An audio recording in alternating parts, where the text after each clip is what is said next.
Welcome to Awakening Streams, the podcast of One River Zen Meditation Center in Ottawa, Illinois. Hosted by Sensei Michael Brunner. Learn more, donate, and practice with us at oneriverzen.org.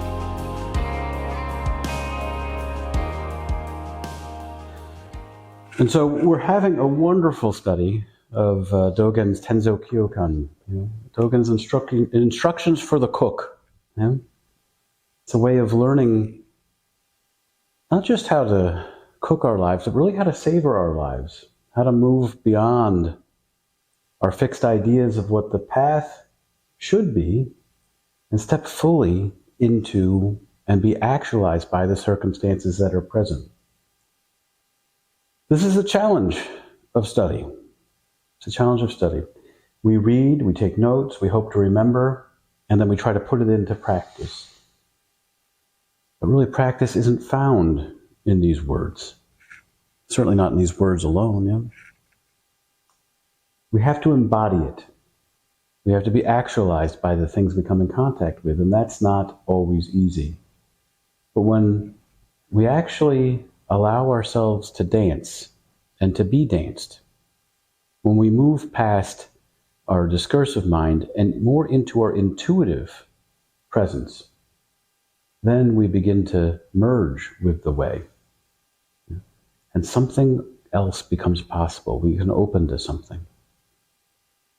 There's a case in the Shōyōroku. It's called Ungan's Great Compassionate One. It's case 54. The case is attention. Ungan asked Dōgo, what does the Great Compassionate Bodhisattva do when she uses her manifold hands and eyes? Dōgo said, it's like a man who reaches behind him at night to search for his pillow. Ungan said, I understand. Dōgo said, what do you understand? Ungan said, all over the body are hands and eyes. Dōgo said, you've really said it. You've got 80% of it. Ungan said, elder brother, how about you? And Dōgo replied, throughout the body are hands and eyes. It's a wonderful example of a mondo, clarifying the great matter by using words and concepts in contrast with one another to at least see directionally where they're pointing, where we get stuck. This great compassionate bodhisattva they're talking about is Avalokiteśvara, the one who sees, who looks down upon, who sees the cries of the world. We could say that she manifests in us, right?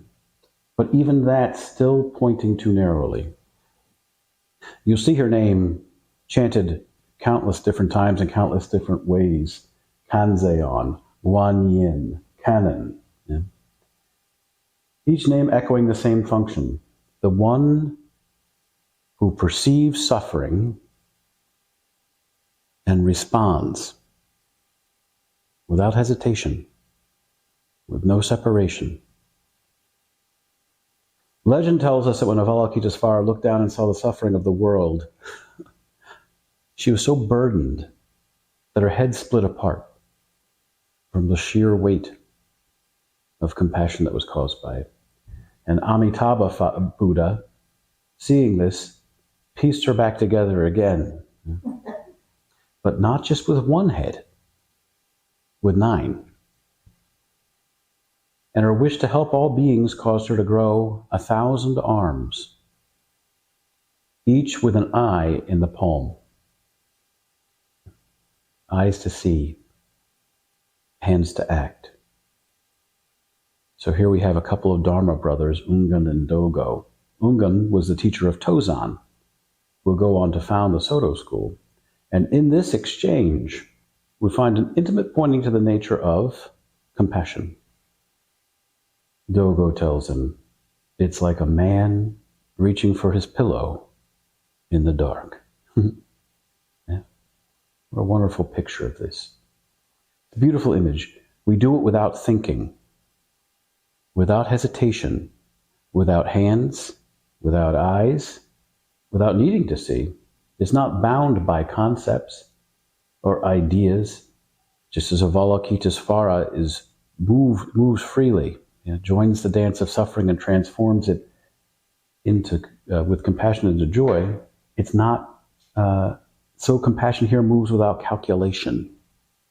It's like when you hold someone who's suffering, you don't need to consider it. You don't need to reckon with it.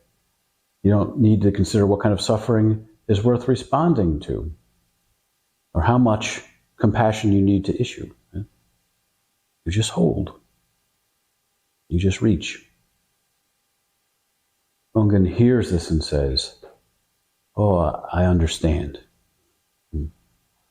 Understanding isn't always the best way of working with this. And Ungan responds, Dōgo presses him and says, "What is it that you understand? What do you do understand?"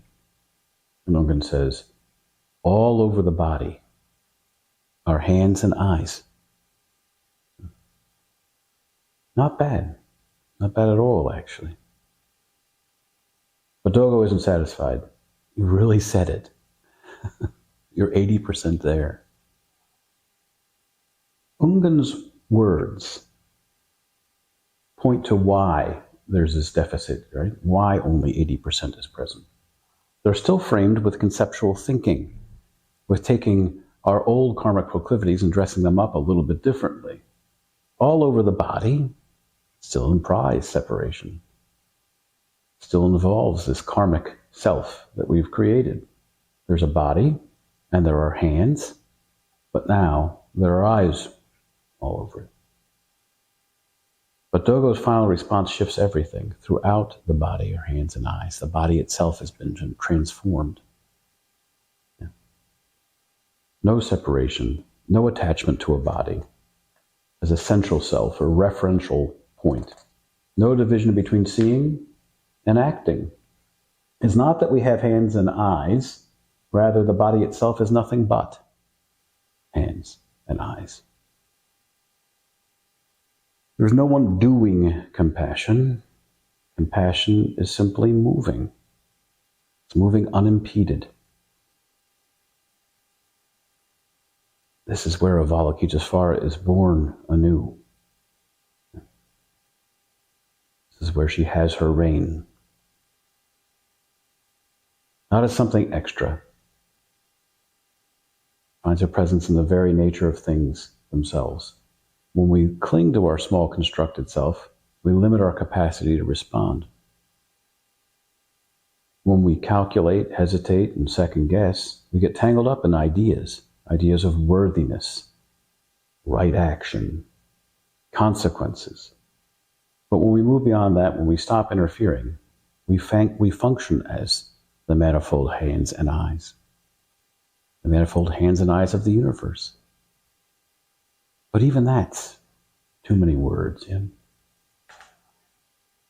This is our body operating kind of as a practice fractal. Each time we look more closely, the pattern unfolds over and over again. Compassion moderates the karmic circumstances, and our nirmanakaya, our enlightenment body, appears. This is the big hour. Say, well, what's outside of that?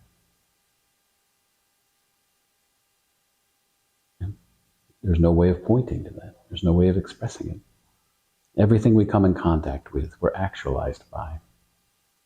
This is why Dōgen says in the Genjo Koan, to carry the self forward and to illuminate the myriad things is delusion. That myriad things come forth and illuminate the self is awakening. Compassion is not something we do. It's what we are. If you'll allow it. If you'll let go.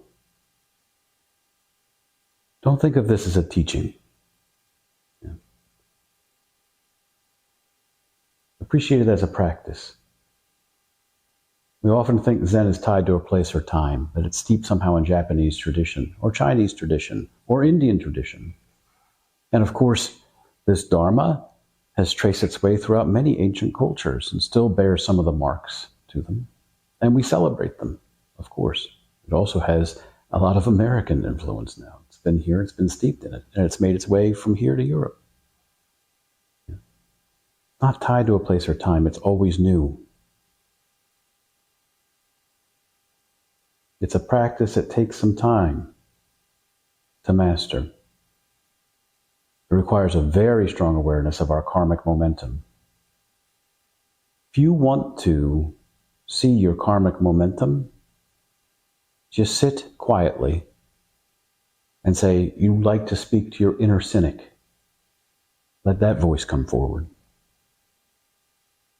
I promise you there, you'll see a lot of the things, the unspoken assumptions that you make. You'll see all the past hurts coming forward, and you'll see the one that withdraws and creates the gap. They'll tell you all about it. When we let go, the hand reaches for the pillow in the dark. It just moves. Compassion manifest. No hesitation. No calculation. Just this. Thank you for joining us. If this podcast was meaningful for you and supported your practice, please give us a hand by visiting us at oneriverzen.org today.